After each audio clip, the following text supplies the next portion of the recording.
Last week we didn't learn too much because it was Hanukkah. Anyway, we're on Tzadik Aleph Amid Aleph in Sanhedrin. In the Schottenstein's 91A1 second column. In the regular Gemaras,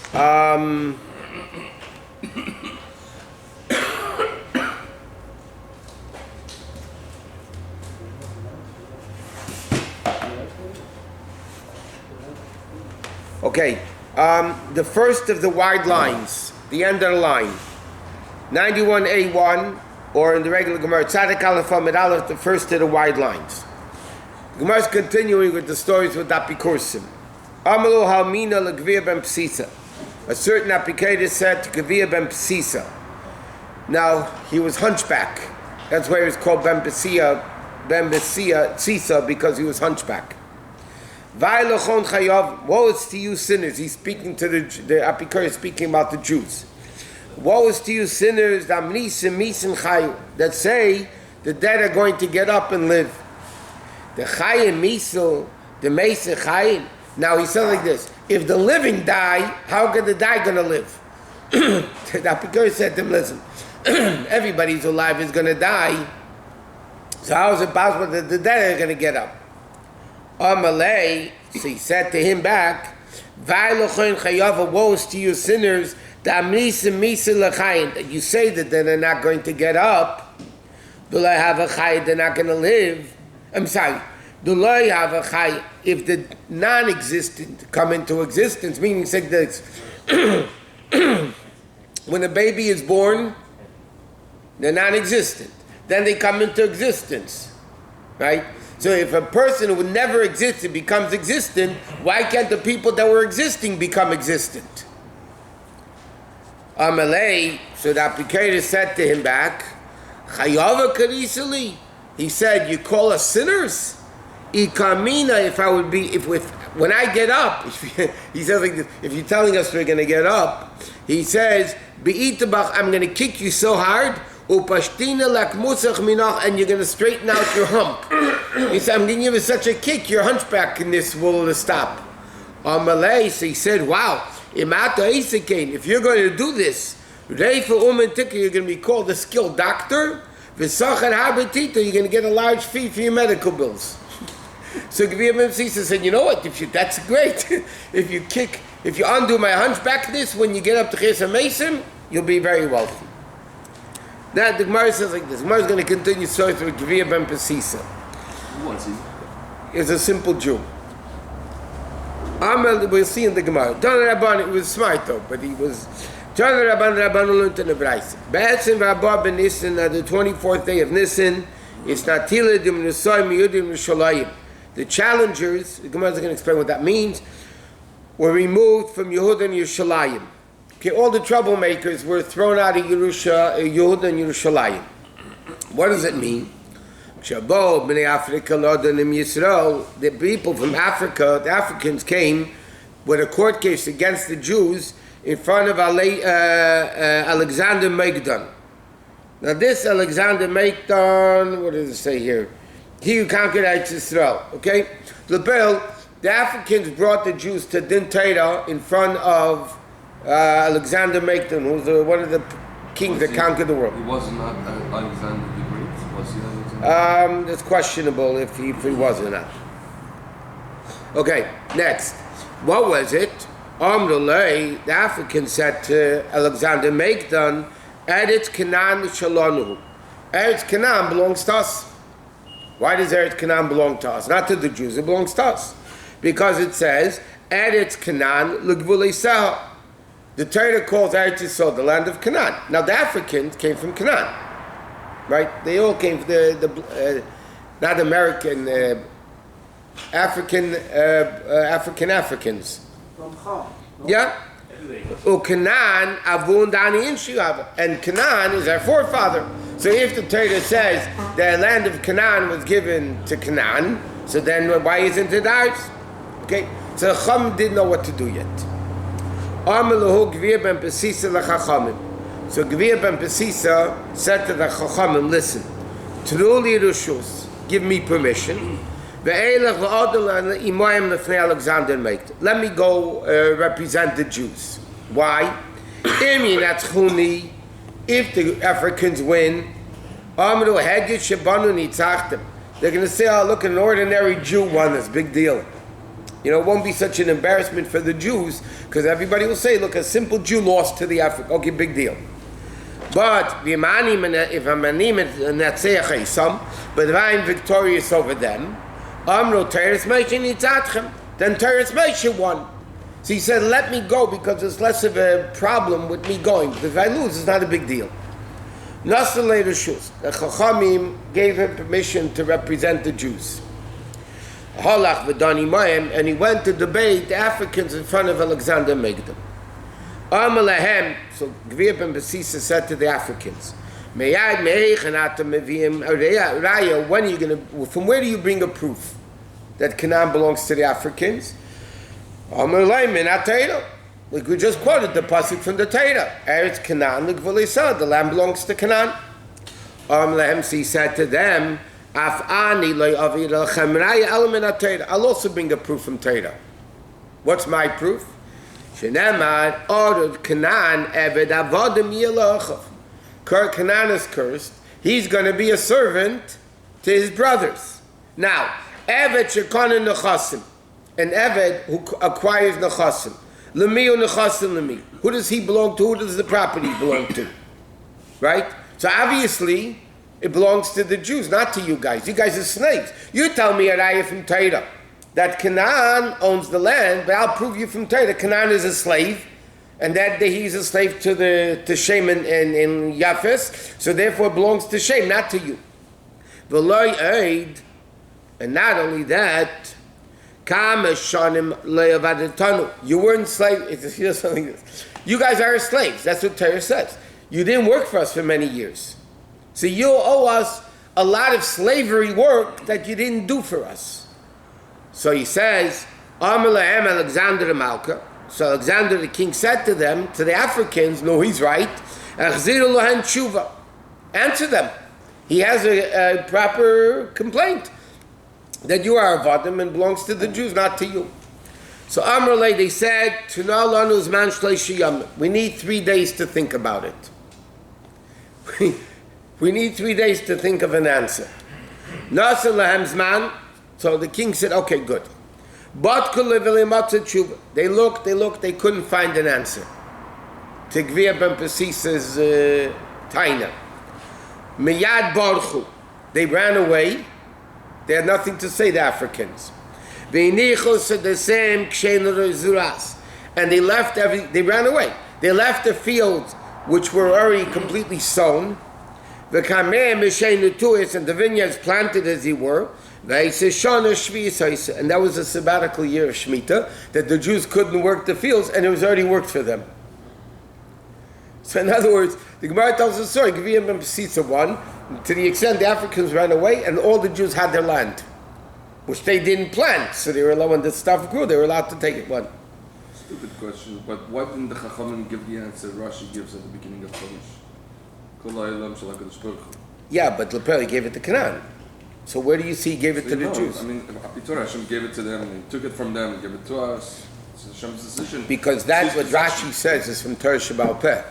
Because Torah Shebiksav doesn't say that Hashem created the world in order to answer the Goyim.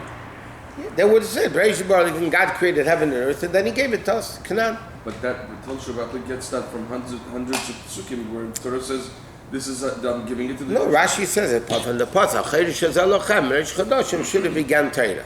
But it didn't. But that's Torah Sheba'al Peh. He brought a clear proof. But there are hundreds of psukim that say Hashem gave it to the Jewish people. Hashem. Yeah, if they behave, but really it's the land of Canaan. And they didn't behave. They were thrown out of the land, so it's ours.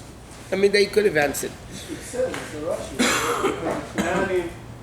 We're not behaving, they were thrown. Right, and then the Jews were thrown out. Okay, Shuf Mamach, the Gemara tells another story, Gvir ben Pasisa. Bo b'nei Mitzrayim ladonam Yisrael ifnei Alexander Meikdim. The Egyptians came to take the Jews to court before Alexander Meikdim. Amalei, they said to the king, Hariyim av Hashem nasan eschena on b'nei Mitzrayim vayashilum. Says in the pasuk, Hashem gave favor of the Egyptians, and the Egyptian vayashilum means they lent the Jews the stuff. All the klei chesed was small. By the way, it doesn't necessarily mean that. But vayashilum, he said, means they lent it to them. No, he says, "Tru lanu kesef zoshin itautem mimenu." Give us back the money we gave you. The Egyptians gave the Jews a lot of money. Give us back the money. You borrowed it. Give it back. So Gvia ben Besisa said to the Chachamim, again, Tanu li reshus, give me permission. Let me do the court case. This guy is going all over the place. Okay? If I'll win, if they'll win, Amalei will say, look, a simple Jew won, not that big macher. Vimani and and if I win them, I'll say, Teres Moshe Rabbeinu nitzatchem. Again, the same thing like you said before. Okay? They gave him permission, and he went to represent the Jews. So he said, Gvia ben Besisa said to the Egyptians, where do you bring a proof from that the Jews, that the Egyptians lent the Jews this stuff? He said to him, it says in the Torah, right? They lent the Jews. I'll also bring a proof from Torah. Why? It says, it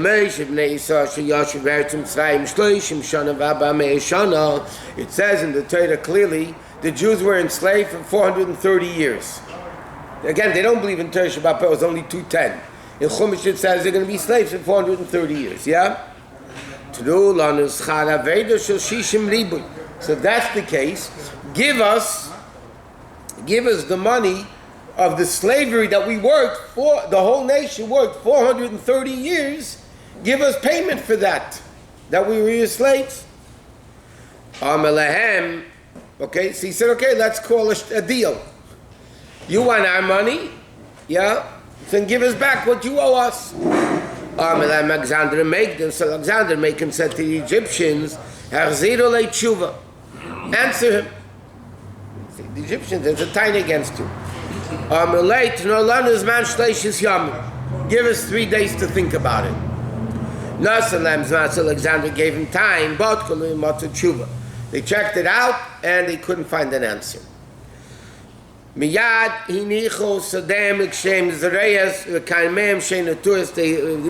all the fields that were already planted and the vineyards that were planted, they ran away. And again, again, Shemitah year. So again, the Jews gained for all the fields. So there are two separate incidents. One with the Africans, one with the Egyptians. Gvia ben Besisa represented the Jews in both cases. He brought in proofs from Torah that the Jews were right, that they ran away, and they kept the fields for the Jews. What? What does that mean? They conquered those fields? No. They ran away. They left them. Which fields? The field they were in Eretz Canaan, Eretz Yisrael. So that's not make sense. But Egypt, Jews didn't live in Egypt. But no, the Egyptian came and said to the Jews in Eretz Yisrael, pay us back for everything that you borrowed. Which fields did they leave? The fields that they had in Israel. In Israel? Yep. These were Israeli Egyptians. Right. And African Egyptians. African Israelis. No, the Africans could have been Africans from Africa. No, but but they left the fields in Eretz Yisrael. Yes. V'shum pamachas. Is this Gemara anywhere else? Is this mentioned? Is Suleiman mentioned anywhere? No, this is in Sanhedrin. I think we meant it. Okay, next. V'shum pamachas bo b'nei Yishmael b'nei Keturah ladnum Yisaf b'nei Alexander Macon. The third story. The gay kids from Yishmael and Keturah came to make a court case against the Jews by Alexander Macon. Amrullah, they said to Alexander Macon, Eretz Canaan, Shalonu v'Shalochem. Eretz Yisrael belongs 50% to us, 50% to the Jews. Why? Because it says, Eila told us Yishmael ben Avram, and it says, Eila told us Yitzchak ben Avram. So Avram had 2 kids, right? Yishmael and Yitzchak. So the land was given to Avram. So we're inheritors, and the Jews are inheritors. So we at least 50-50 of Eretz Yisrael belongs to us. Again, so Gvir ben Besisa said to the Chachamim, do me a favor, Tnuli Rishus ve'elech adoni mem fnei Alexander Meichem. Let me do the debate. Again, if they defeat me, you'll say to them, big deal. You won over a simpleton amongst us. And if I win, it'll be a big Kiddush Hashem. They'll say, Titus Moshe Rabbeinu nitzat. Nothing later shus. They gave him the shus. Again, the same story. So he went to debate in front of Alexander Meikdon, the Bnei Yishmael and Bnei Keturah. He said to them, where do you bring the proof that 50-50? They said, Min HaTorah. Like we said, Yishmael ben Avram, Yitzchak ben Avram. I also bring a proof from Chumash that it's only the Jews. Why? Shenama, the pasuk says,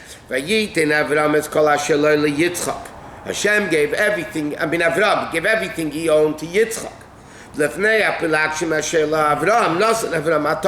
Avram gave him gifts. Okay, now, which means like this: Avram Avinu, when he was alive, gave everything to Yitzchak.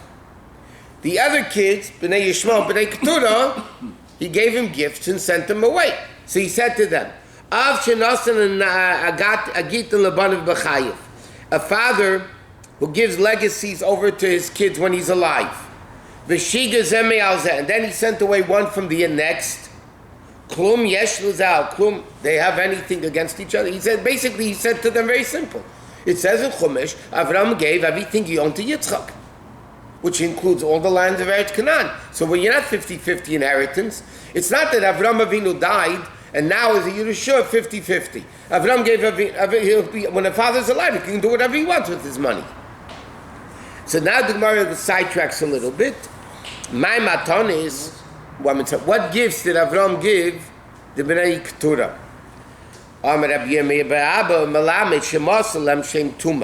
He gave him the name of Tumah, meaning, like Rashi says, witchcraft. Witchcraft. Why would you teach your son that? Okay, 1 second. We'll see in a second. Okay, by the way, here it doesn't say they ran away. Here it doesn't say anything. He answered them and he won the battle. Now there's a whole issue with this matanis, by the way. Let's discuss this for a second. Rashi's explanation, it says like this. L'chaira, how is Avram Avinu allowed to give Bnei Keturah, Bnei Yishmael, sorcery? Number one, Kishuf. And how did he have it? Kishuf, sorcery. How did Avram Avinu know it? And how did he give it to the guy? So he says, according to this opinion, Rashi says here, that he holds non-Jews are permitted to practice sorcery. Okay? Because there is a machlekes in the Gemara whether goyim are allowed to do sorcery or not. Kishuf. If it's one of the Sheva, we looked, by the way, earlier in the Gemara. One opinion says they're not allowed to Sheva mitzvahs b'nei noach is kishuf. Remember, we looked a whole bunch of different opinions what the Sheva mitzvahs b'nei noach is a while back. We learned in Sanhedrin, the machlekes. So according to the opinion that says that goyim are not allowed to do sorcery, then how is Avraham Avinu able to give it to them? They're goyim, granted, but still, how can he give it to them? So we must say Rabbi Yirmiyah bar Abnu said this, that he gave him Shem Tumah, holds that goyim are allowed to practice sorcery. Therefore, Avraham Avinu gave it to him. Okay? Now, the others explain, other Mefarshim explain, Avraham Avinu didn't give them sorcery to practice it. He gave them sorcery to know what it is. That when they come to the nations that do kishuv, they should know what not to practice. So now, Shem Tumah Masalam doesn't mean he told them how to do sorcery. He told them what sorcery is, that they should stay away from it. Why did Avraham Avinu know sorcery? His father was a idol worshiper. I mean, what was He knew everything. He Well, was was a it chacham true? gadol. He had to know everything. You have to know what's bad also and teach it No, to you. didn't the Sanhedrin have to know about Okay, so the Mefarshim say, how did Avraham Avinu know sorcery? So number one, like you said, he knew from Terach, he knew from his father, he learned it. But there's another thing. The Mefarshim say, like you said, it was somebody you said, that one of the members of the Sanhedrin, so a few members of the Sanhedrin had to know all about sorcery. Because when a sorcerer came for a din Torah, the punishment to get killed, with witness and everything, the Bezdin had to know what it was, what the guy did. So in the mind of Torah, this is a matana. Matana is something you give somebody. So that's why if you say the matana was, they should know what not to do in Kishif, it would be good. You should teach that to your Jewish sons also. No, Jewish sons. You should know exactly. to teach your children what's not good. Yeah, but certain things. It's one of No. No? Vishinanta Levanecha means you teach your children those dinim that they had to know how to live by. But also you should know You what's don't not teach, good. even though kids today know, you don't teach a 5-year-old kid all about marital relations. It's Torah, the kid needs to learn. Obviously, you don't teach certain things to kids at certain ages. So you don't teach sorcery because something which is forbidden. On the contrary, it's forbidden to learn Avodah Zarah.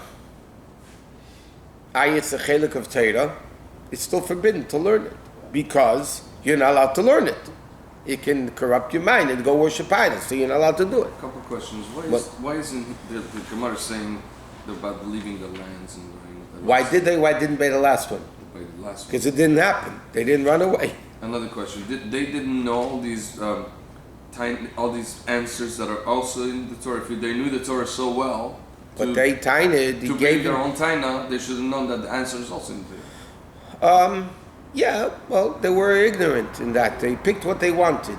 If you ever find It people never always changes. pick things in Torah that they like, and that's what they deal with, and the things they don't like, they don't seem to recall. Rabbi, this hedyot wasn't really a hedyot. What you mentioned in the Gemara, it could be a Mechayah Mason, right? No, the Tanoim and Amiroim were able to Mechayim Mason, not the Yupels. I'm not saying Vibam Sita wasn't a great man. He wasn't. No. Bzuta the Bechum Mechayim Mason doesn't mean anybody mentioned in the Gemara. It means the Tanoim and Amiroim of the Gemara were able to be Mechayim How do Mason. you know he's not an Amora? He's not. He was a simple Jew. Yehudi, it says. It says he's a simple Jew. I'm saying he's simple. He's telling the Chacham, I'm a simple guy. Jesus of Hashem is- Yeah, but they accepted him. Doesn't sound simple. Huh? Sounds like a very smart. Doesn't sound so simple. Well, he knew a few psukim of learned. Chumash. No. Idiot is not idiot. Huh? Idiot. He's not an idiot. No, idiot is a simpleton. Idiot is a shaita, something like that. Okay, weiter. Okay, now starts an interesting Gemara on Antoninus and Rebbe. Yeah? A few of these are famous Gemaras, but here's where the Gemara is. Amar Antoninus and Rebbe. Antoninus said to Rebbe, Guf and Neshama Shekul and Lifta Yechel and Lifta Atzmim and Adin. He said to Rebbe, after 120 years, they come up to judgment, both the soul and the body can get out of judgment. Why? Ketzad. Guf Aimer, the Guf says, Neshama Chatos. The Neshama sinned. Why? Shemiyem Shepir Many. The day the Neshama left me, what am I?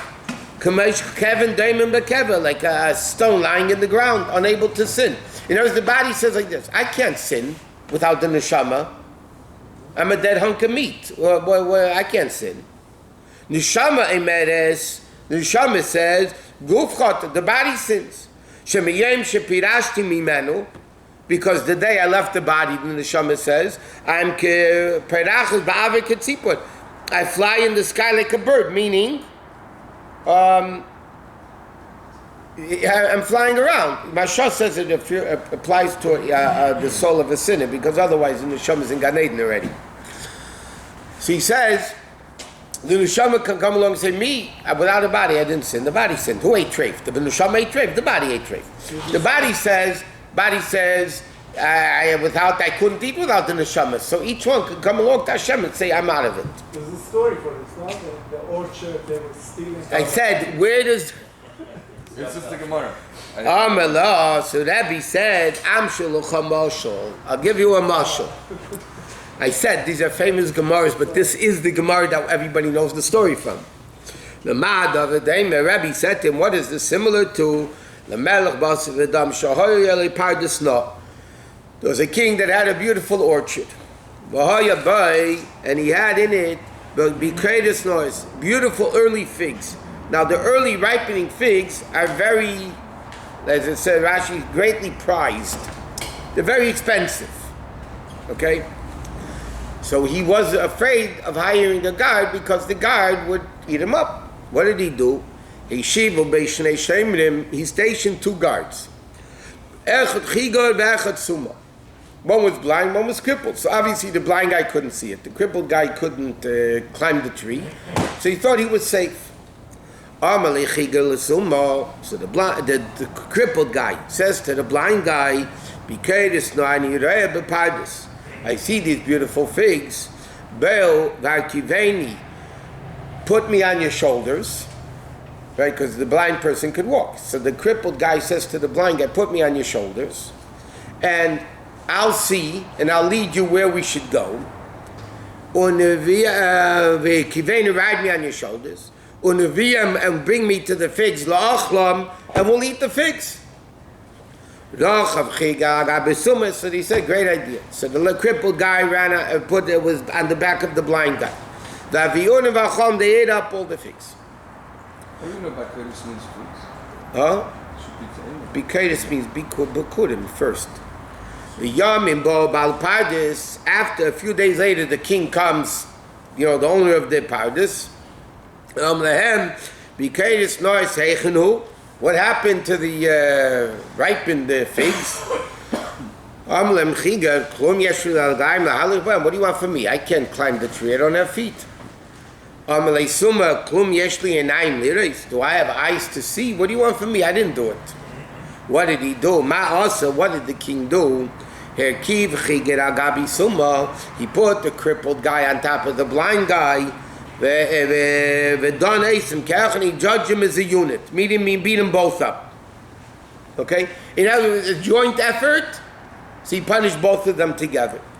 The same thing Rabbi said, Tantaninos. How does Hashem punish? On the day of judgment, Hashem brings the neshama into the guf, and he punishes them together. Very simple. Punishes them together. Where do we see that he punishes them together? Because the pasuk says, Yikra al Hashemayim Me'al. Hashem will call for the heavens above, and in the earth below, Lord and Imay to judge with him. What is the pasuk? Huh? Lord and Amay to judge the nation. But you read also Imay. So he says, Yikra al Shemayim Me'al, he calls the heavens above, that's the neshama. Lord and Amay Zahaguf. So the pasuk clearly says Hashem calls the heaven and earth together, meaning Hashem in the body, and he judges them together. So there's no excuse basically how to get out of this. The Gemara teaches Imay and Amay both. Well, the Gemara defines it as Amay, but it could also mean Imay with him. It does say Amay. Oh. Amay, the pasuk is Amay. Okay, Amay Atanina to Rabbi. So now Atanina said another thing to Rabbi. He said like this, huh? Oh.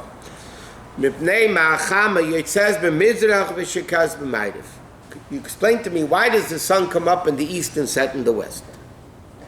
Okay, very simple question. He said to him back, I understand you. If it came up in the west and set in the east, you'd ask me the same question. I mean, so what do you mean, why? That's the way Hashem made it. No, he said, no, that's not what I mean.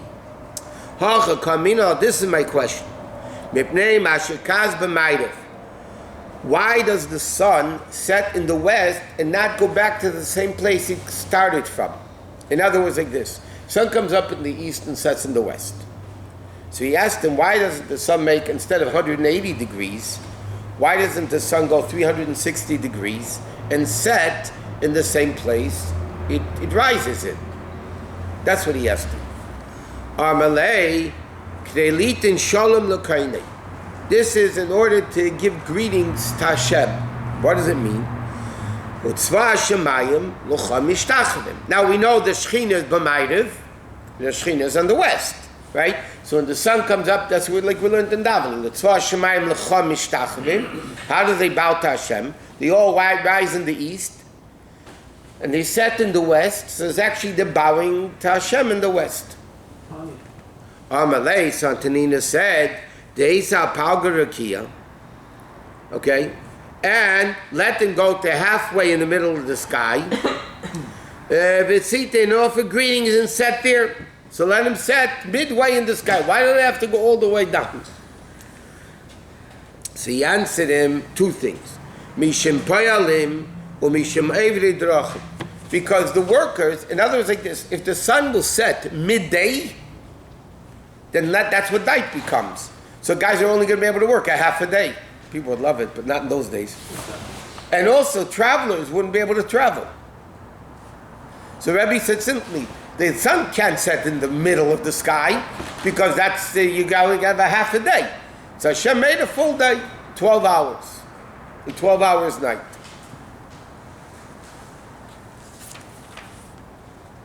No, I skipped it. And that's besides the fact that it's physically impossible. I mean, What? because you're denying One half minute. of the world's sun. Hashem could do whatever He But wants. then you're going to deny half of the world's sunlight. In other words, That's He's only if not you're asking. considering your own second. position and situation. The Rebbe once explained in the Sikha in Pirkei Avos. It said, "Basara my mother snivra elam." Yeah, 10 utterances Hashem created the world. Right? And the Gemara asks, the Mishnah says, what does it teach us? The Rebbe explained in the Sikha, it's remarkable, the Rebbe spoke about that, but he refers to everything. You can't ask a question, like Rebbe said to Antoninus, you can't ask a question why Hashem brings it up in the east and sets in the west. If we go the other way, you'd ask me the same question, right? You can't ask a question, why did Hashem create the world with 10 utterances? And if he did it with 3, you'd ask why 3. He had to do it some way. So he did it with 10, you can't ask why. The Mishnah's question is not why. The Mishnah says, Talmud loymar. The fact that the Torah tells us it was 10 utterances, what does it teach us? Not why Hashem did it, He did it, that's the way He did it. Why did He do this, He did it because that's the way He did it. If you did it a different way, you'd ask Him this. Why did He to make the sun 92 million miles away from the earth, and why didn't He make it 80 million miles? That's what He did. You can't ask a question on that. You can't ask a question on what He did. You can ask what it is. Now the Torah tells us that He did it. Torah is a lesson. So Antoninus wasn't asking, Antoninus was a brilliant man. Antoninus wasn't asking Rabbi, basically, why? You think Antoninus didn't know if the sun comes up in the west and sets in the east, he'll ask him the same question? Antoninus is asking him, what's the lesson from it? What do we learn from it? So Rabbi said that you need the travelers. In other words, there's a lesson of the Tzva Shemayim L'chamish Tachvim, bowing. You could stop halfway and it's also bowing. The answer is because Hashem cares about people. And Hashem set up the physics of the world in a way that it benefits people. That part of the question doesn't make sense. Why? To say the sun came out from here, why should it set over here? It should set over here. You're denying everybody here sunlight. No, they get it in the next 12 hours. Keep something in So mind. that's what happens, in fact. Right. What's happening? Keep it. He's not Antoninus says, what's the lesson from it? But you gotta keep in mind, 99% people. I'm missing something. Those days we thought Earth is flat. No. So. Torah never thought it was flat. Torah said it was kated Torah haaretz. says, but other people. No. I mean, He's talking Torah. Antoninus obviously is asking based on Torah. Antoninus is asking based on Torah. But he said, what's the lesson of it? Hashem stopped the Shemesh anyway. Once. Once. And he made up for it. Twice. Scientifically provable. Okay. But by Yaakov Avinu, he set the sun early, so over there he paid him back. He said it later. You're sure. Yeah. Okay. Amalei Antoninus to Rabbi. Antoninus said another question to Rabbi. Neshama me'emasin nitna ba'adam. When does the neshama come into a person? Do we say mishas pikida, which means the angel, the Gemara says in Nida, that a malach comes, it says, before the baby is born, the Rebbe quotes this part of the Gemara in the first page of Tanya. V'tzadik v'rashu lo'kamar. The Gemara says in Nida that before a person is born, the Malach comes and says you're going to be rich or poor or smart or stupid, big or small or whatever, everything about it. So he says, is that the time when the neshama is put into the person? Okay? Amalei, so Antony, I'm sorry. So he asked him, Mishas Pekida or Mishas Yetzira? Or is it when the embryo is fully with flesh? Okay? Does it make a difference? Yeah. In other words, is it 40 days after conception when it starts Yetzira Savlad? Or does it come later on at the time of when the Malach is about to give birth, when the baby is about to be born? Amalei, so he said Mishas Yetzira. He said 40 days after conception. Amalei, Santanina said to Rabbi,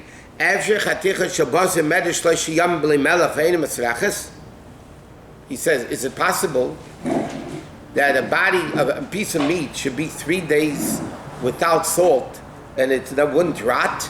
You tell me 40 days the body doesn't have a neshama, so it's a piece of meat. Why doesn't it rot? Ela mishas pekida. We must say it's at the time of attention. Okay? Which, by the way, a time of attention, see, most Mefarshim learn it has to be, mishas pekida means from the second of conception. Basically, according to this, which is more logical to understand the Gemara simply, Antonina says, Rabbi, does the neshama come into the body at conception or after 40 days?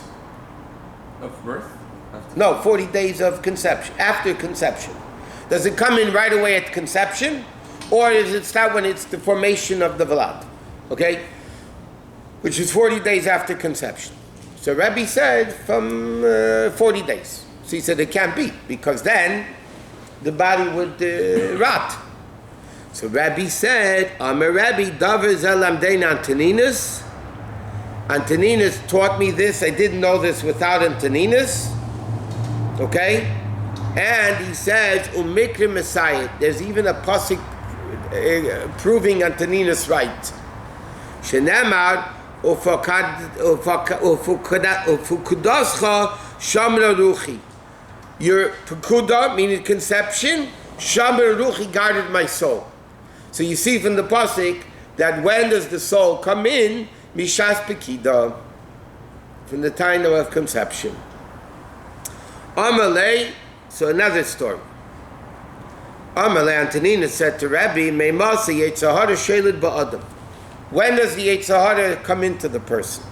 Mishas Yetzira. By the way, according to Chassidus, when does the Neshama Taka come into the body? It's interesting. It comes in a little bit of conception, more at the time of birth, then more at the time of bris or naming, and ultimately, the Alter Rebbe says in Gemara Knesses and Neshama Baguf is at the time of Bar and Bas Mitzvah.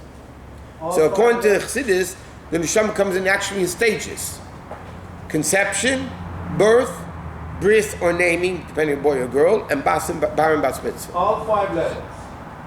Yeah, but. Okay, so now he says like the Amala Antonino Salebi. When does the Yetzirah have influence on the person? Is it Mishas Yetzirah, from formation, meaning 40 days after conception, or Mishas Yetzirah from the time it's born? That's when the Yetzirah comes in. Amalei Mishas Yetzirah, from the time of formation. Yeah? That's when the Yetzirah comes into the person. Could a person have Yitzhak in the stomach of 1 second. Amalei answered him back on Taninas. If that's the case, if the Yetzirah comes out already and the Yetzirah wants to sin, he's going to already kick the mother's stomach to get out already from after the formation. Elu, we must say, Mishas Yitziyah. So Antonina said to Rabbi, you're wrong. It doesn't come from the time of conception. From 40 days of formation. And he comes out at the birth. What about Yaakov and Esau? Amar Rabbi, 1 second. Amar Rabbi, David Zalem Deno Antoninus. David, this thing again, Antoninus taught me. Umikra Messiah, and the pasuk supports him because it says, Upesa Chatos Revetz. At the door is when the sin crouches. What the door of what? When the baby comes out of the mother. When the door, the womb of the mother opens up and the baby comes out, that's when the Yetzer Hara is. What about the self-kicking? Okay. That this conclusion, apparently, the Mashal says, apparently conflicts the Gemara that says Esav was wrong in kicking the mother, and what it says in that medrash. And Mashal Taka explains that this apparently conflicts them. Mashal Taka says it's Taka contradictory opinions. That you can't say that Esav kicked and Yaakov kicked because according to this, the Yetzer Hara doesn't come in until birth. According to that opinion that Esav kicked, it Taka comes in from formation. But Rabbi agreed to Antoninus. And he said there's even a pasuk proving it. Esav's kicking is definitely based on Yetzer Hara. So that makes That's not the opinion of Rabbi and Antoninus. that makes abortion legal if they say there's no soul in the baby. No, there's no Yetzer Hara, but there's still life. The continuation of that footnote is... The Yetzer Hara is only the midas of the Nefesh Habamis. Nefesh Habamis is not the Yetzer Hara. Yetzer Hara are the midas, the bad midas of the Nefesh Habamis. But there's more to Nefesh Habamis, to Seichel midas and Machshava Dibra Maisa and... the continuation of that footnote says that the Yetzer Tov definitely comes in when the person is in the womb because the angel teaches the Torah to the person. Right. So he has a balance. So the Yetzer Tov can control the Yetzer Hara in the womb. In the womb, but that doesn't mean Esav didn't kick. In other words, that's not saying what the Mashal. The Mashal says that it contradicts the other Gemara or Medrash, whatever. How could the Rishon contradict the Gemara? The Rishon? It's Marshes the Rishon. Mashal first was an Achron. Exactly, the Mashal is just saying this Gemara contradicts the Gemara in... another Gemara. Yeah, that Esav kicked.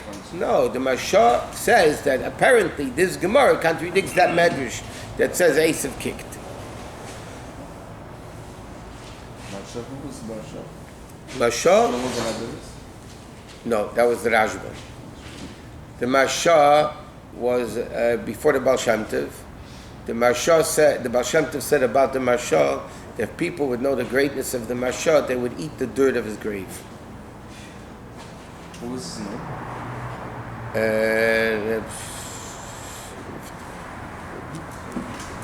Give me these Gemaras. Oh, you have the regular Gemara.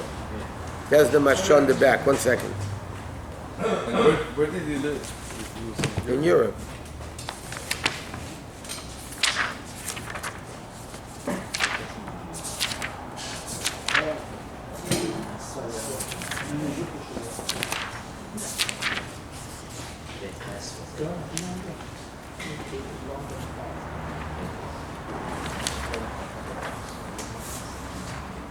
Reb Shmuel Idlish. The Mashal's name was Reb Shmuel Idlish. Let me see, where did he live? I don't know, it doesn't say when he lived. Achron means he lived less than 500 years. The Beis Yosef was also an Achron. No, he was a Rishon. No, he wasn't. Beis Yosef was an Achron. He was not considered a Rishon. No. Okay.